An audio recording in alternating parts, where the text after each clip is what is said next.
Assalamu alaikum, ihr Lieben. Willkommen auf meinem Kanal zu einem neuen ketogenen Rezeptvideo von mir.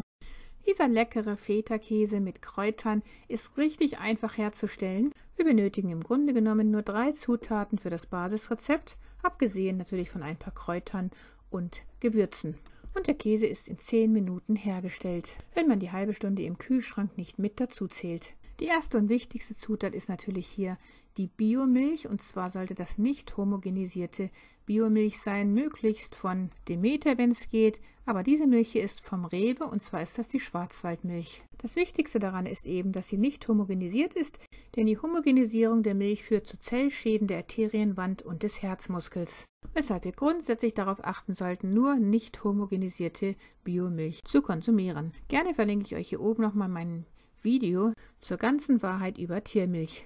Wir geben jetzt 1,5 Liter von dieser Schwarzwaldmilch in den Topf und erhitzen sie, während wir dabei kontinuierlich umrühren, damit die Milch nicht am Boden anbrennt. Kurz bevor sie anfängt zu kochen, also bei etwa 90 Grad Celsius, können wir den Herd schon mal ausstellen und dann werden wir den Essig hinzugeben. Ich verwende hier natürlich wieder den naturtrüben Bio-Apfelessig, und zwar gebe ich davon etwa 4 Esslöffel rein. Hier erstmal nur 2 Esslöffel, während wir dann vorsichtig immer umrühren. Wenn es mit dem Ausflocken noch etwas dauert, dann könnte man nochmal 2 Esslöffel dazugeben, was ich dann hier auch getan hatte, aber nicht gefilmt hatte. Hier sehen wir jetzt schon langsam, wie die Milch anfängt auszuflocken, also wie sich der Eiweißanteil der Milch langsam von der Molke trennt. Sobald sich dann richtig schöne große Flocken gebildet haben, sollte man die Mischung noch etwa 2 Minuten stehen lassen, bevor man sie absiebt. Jetzt kann man sie absieben, und zwar über ein Sieb in einem Tuch. Das Tuch sollte natürlich möglichst frisch gewaschen sein, und dann wird der aufgefangene Käse schön abgetropft. Man könnte das Tuch dann nochmal mit einem Gewicht beschweren, damit auch wirklich die restliche Flüssigkeit ablaufen kann. Und dann geben wir jetzt diese trockene Masse in ein Glas und geben dazu dann 50 Gramm Bio-Butter. Ich hatte hier sehr viel mehr Butter hinzugegeben, weil der hohe Fettanteil dafür sorgt, dass man in der Ketose bleibt. Ansonsten aber würden 50 Gramm Butter reichen. Und dann würzen wir noch mit Salz und Pfeffer und werden dann diese Masse pürieren. Am einfachsten geht das eben mit einem Pürierstab. Das Pürieren hat den Zweck, die beiden Zutaten zu vermischen, und zum anderen wird dadurch die Konsistenz sehr viel feiner. Jetzt könnte man noch einige frisch gehackte Kräuter hinzugeben, in meinem Fall hier Petersilie und einen Teelöffel Kräuter der Provence. Man könnte aber auch sehr gut Schnittlauch dafür verwenden. Und jetzt einfach nochmal kurz mit dem Schaber hier vermischen, bevor wir dann diese Mischung in ein Glas geben. Den Boden habe ich mit etwas Backpapier ausgelegt, damit man den Käse hinterher auch wieder gut herausbekommt. Und jetzt einfach schön alles glatt streichen, und sobald das getan ist, kommt das Glas in den Kühlschrank für mindestens eine halbe Stunde.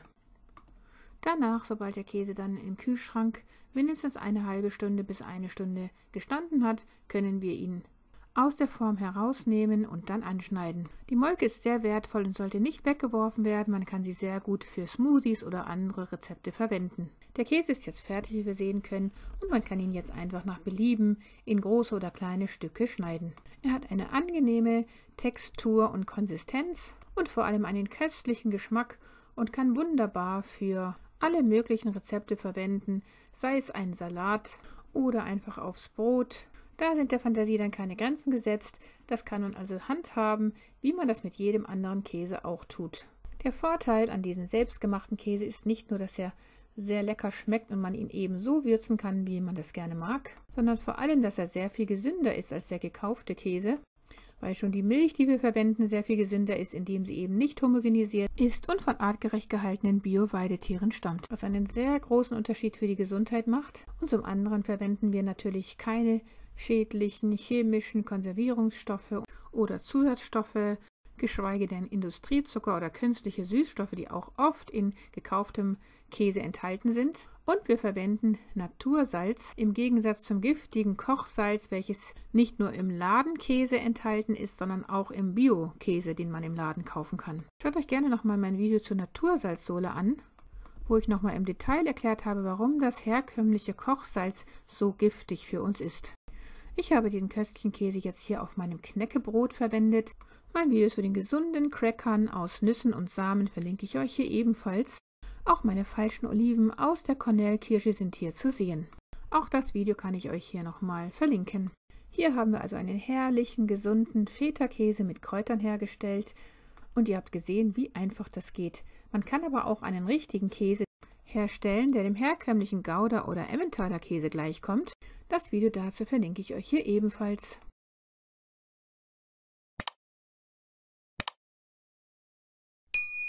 Liebste Grüße, Salam Aleikum, eure Maria.